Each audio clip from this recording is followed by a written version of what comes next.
Varios siglos después del relato bíblico del gran diluvio, los enigmáticos gigantes conocidos como Nefilim han reaparecido. ¿Cómo es esto posible si se asumía que habían perecido en el diluvio? Descubrámoslo, ya que existen versículos en la Biblia que indican que los Nefilim volvieron tras el diluvio. En diversas fuentes antiguas, como el libro de Enoc y textos apócrifos, se mencionan peculiaridades sobre los Nefilim, pero se encuentra algo similar en la Se menciona que los Nefilim habitaban la tierra tanto antes como después del diluvio. Pero aún hay más.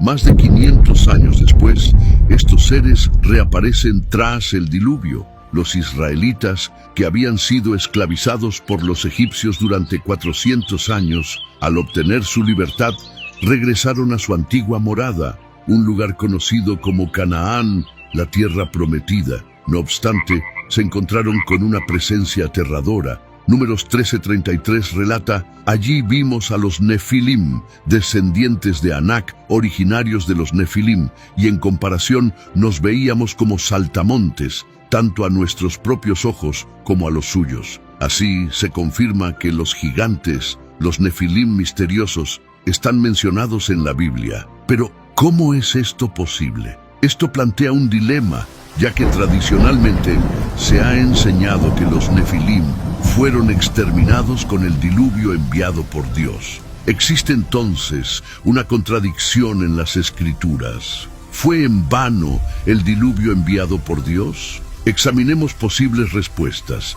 Existen al menos 3 interpretaciones propuestas por estudiosos bíblicos para resolver esta cuestión, y una de ellas podría alterar radicalmente nuestra percepción sobre la historia del diluvio, aunque esto no necesariamente sería negativo. A continuación, expondré 3 teorías distintas. La primera teoría, que es bastante peculiar, se origina de un texto que no fue incluido en la Biblia, conocido como el Apócrifo de Génesis. En este, el padre de Noé reflexiona sobre si el embarazo de su esposa fue resultado de los vigilantes y los santos, o de los Nefilim, y esto le causaba preocupación por el niño. ¿Qué implica esto? Sería un argumento dramático por excelencia. Tal vez te interese sentarte para oír esto. El padre de Noé sospechaba que su mujer había tenido un romance con un ángel, lo que le hacía pensar que Noé podría ser parcialmente ángel, o dicho de otro modo, semi-nefilim. Aunque esta hipótesis se formuló mucho después del diluvio, en el siglo III a.C., es fascinante para muchos expertos, aunque la consideran más bien una narrativa alternativa a la historia tradicional del diluvio. Sin embargo, lo que se deduce aquí es que incluso las personas de la antigüedad eran conscientes del retorno de los Nefilim tras el diluvio y, al igual que nosotros, intentaron comprender cómo pudo haber ocurrido. La segunda hipótesis sugiere una ambigüedad en el lenguaje utilizado en el relato del diluvio. Según Génesis 7:19, las aguas inundaron todos los montes elevados bajo el cielo, lo cual parece bastante explícito. Sin embargo, el estudioso Michael Heiser argumenta que, en otros pasajes de la Biblia, todo no implica necesariamente la totalidad, y mundo no se refiere obligatoriamente al planeta entero. Voy a explicar qué quiere decir.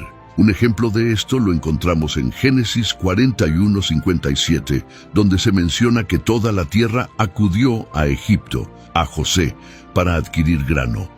Heiser apunta que no cada individuo en el mundo fue a Egipto para comprar grano, aunque el versículo parezca indicarlo si se interpreta literalmente.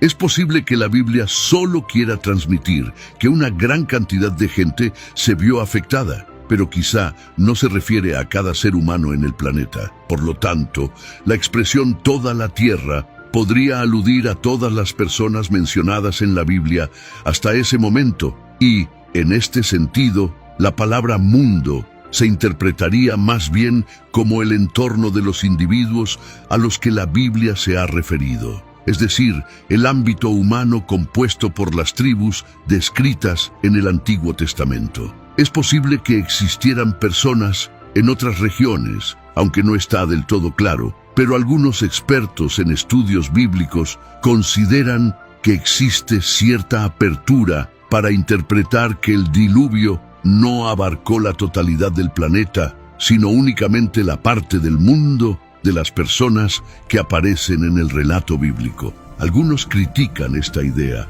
cuestionando si acaso Dios no logró su propósito. Argumentan que el diluvio tenía como fin erradicar a todos los Nefilim, y de ser cierto esto, no logró destruirlos a todos. Es un argumento válido, pero surge otra interrogante. ¿Era el propósito del diluvio exterminar a cada uno de los Nefilim o simplemente poner fin a su rebelión? ¿Constituyeran una amenaza? Si la intención divina era simplemente resguardar a la humanidad del peligro que representaban los Nefilim y de la corrupción que generaban, entonces el diluvio cumplió su misión. El diluvio logró su objetivo al asestar un duro golpe a los Nefilim. Una hipótesis secundaria podría ser que, según Noé y su familia, todo el mundo conocido se inundó. Poniéndose en la posición de Noé, desde su perspectiva en el arca, probablemente vio agua hasta donde alcanzaba su vista. Así que para él todo estaba sumergido, aunque quizás en otras regiones distantes no era así. Los ocupantes del arca no tendrían manera de saberlo. Y ahora la teoría final, la cual surge de un pasaje bíblico inesperado y que ha confundido a muchos, se relaciona con los velos que cubren la cabeza. ¿Te has preguntado alguna vez por qué las mujeres debían cubrirse la cabeza durante la época bíblica? Pablo alude a esto en 1 Corintios 11:10, mencionando que por esa razón una mujer debe llevar un signo de autoridad sobre su cabeza, y ahora fíjate en esto, debido a los ángeles. ¿Cómo? ¿Por causa de los ángeles? ¿Qué significa esto? Esto sugiere otra teoría acerca del retorno de los Nefilim, y me pregunto si has captado la idea. De no ser así, existe otra indicación sobre lo que Pablo podría haber estado insinuando en uno de los manuscritos del Mar Muerto. Se trata del documento de Damasco, en 2:16-19, donde se relata cómo muchos fueron desviados por ciertas ideas. Incluso hombres robustos y potentes de tiempos pasados tropezaron por ellas y continuaron haciéndolo al seguir sus impulsos. Los vigilantes del cielo, que son los ángeles, cayeron y fueron atrapados por no seguir los mandamientos de Dios. Sus descendientes, los hijos de los ángeles, tan altos como los cedros y con cuerpos tan inmensos como montañas, también sucumbieron. ¿A quién te hace pensar eso? Indudablemente son los Nefilim. Se trata de otro pasaje que habla de ángeles, denominados vigilantes, deseando a las mujeres y engendrando hijos con ellas. Es algo inusual, pero ¿cómo se relaciona con los velos en la cabeza? Necesitamos indagar más. En 1 Corintios 11:15, Pablo menciona que si una mujer tiene cabello largo, es motivo de orgullo para ella, ya que se le ha otorgado como un velo. Pablo había indicado previamente que las mujeres deben cubrirse el cabello, ¿no es cierto? Pero aquí afirma que el cabello es su velo. Entonces, ¿cómo puede ser el cabello tanto su velo como algo que necesita ser velado? Lo que voy a explicar a continuación es un tanto complejo, así que primero quiero señalar que esta teoría ha sido publicada en una revista académica de la Sociedad de Literatura Bíblica y ha sido revisada por expertos en la materia. De acuerdo con el académico Troy Martin de la Universidad Xavier, el término utilizado para cobertura también podría interpretarse como prepárate. Lo que Pablo realmente quería expresar era que en la antigüedad se consideraba que el cabello largo formaba parte del sistema reproductivo, una extensión de dicho sistema, y esto era precisamente lo que se creía en aquel periodo. Quizás ya hayas oído hablar de esto antes, sin darte cuenta. Permíteme aclararte, a modo de ejemplo. ¿Has oído alguna vez que el pelo largo representa la fertilidad? Reflexiona un momento sobre ello. ¿Cuál sería la razón para que el cabello largo simbolice la fertilidad? Es posible que esta idea provenga de otras culturas y mitos. Es una manera más delicada de expresar que antiguamente se pensaba que el cabello largo era una prolongación de los órganos reproductores.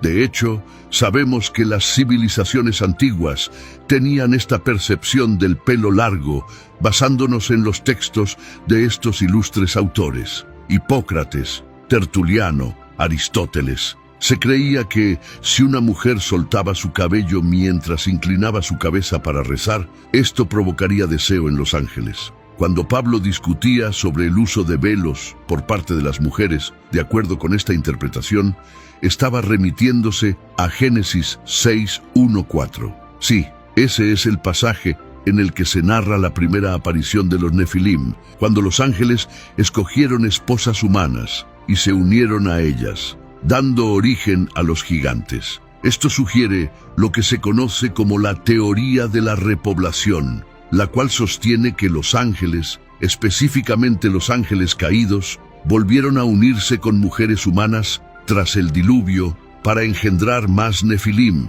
tal como lo insinúa el documento de Damasco que analizamos, aludiendo a que los ángeles fecundaron a más mujeres humanas después del diluvio. Aunque la Biblia no lo confirma explícitamente, Pablo prefería prevenir y por eso recomendaba que las mujeres se cubrieran la cabeza. Entonces, para resumir, las hipótesis son las siguientes. La primera, que había un Nefilim en el arca, aunque parece ser la menos probable. La segunda, que el diluvio fue un evento local, una interpretación que podría sostenerse ajustando un poco las palabras de la Biblia, dejando así una ligera posibilidad abierta. Y la tercera, que los ángeles generaron más Nefilim tras el diluvio. No contamos con una respuesta definitiva acerca del retorno de los Nefilim. Lo único cierto, según la Biblia, es que de algún modo volvieron, y esta incógnita ha sido motivo de debate desde la época bíblica. ¿Cuál de estas explicaciones te parece más convincente? Me gustaría saber tu opinión en los comentarios. Si te interesa profundizar en este tema, te recomiendo encarecidamente los libros Supernatural o su versión más extensa, Unseen Realm, ambos del Dr. Michael Heiser. Puedes encontrar los enlaces para adquirir estos libros en la descripción del video. Te estarás preguntando, sin embargo, ¿qué pasó con los Nefilim tras su regreso? ¿Qué hicieron? Aunque parezca increíble, la narrativa de los Nefilim desemboca en un enfrentamiento directo con Jesucristo. ¿Cómo? Sí, es un aspecto que muchos suelen pasar por alto, pero suscríbete si deseas conocer más acerca de los Nefilim, ya que publicaremos más videos próximamente. Mientras tanto, echa un vistazo a la lista de reproducción del canal. Aquí tienes el enlace en pantalla, donde encontrarás varios videos muy interesantes sobre los gigantes Nefilim. Nos vemos pronto. Que Dios te bendiga.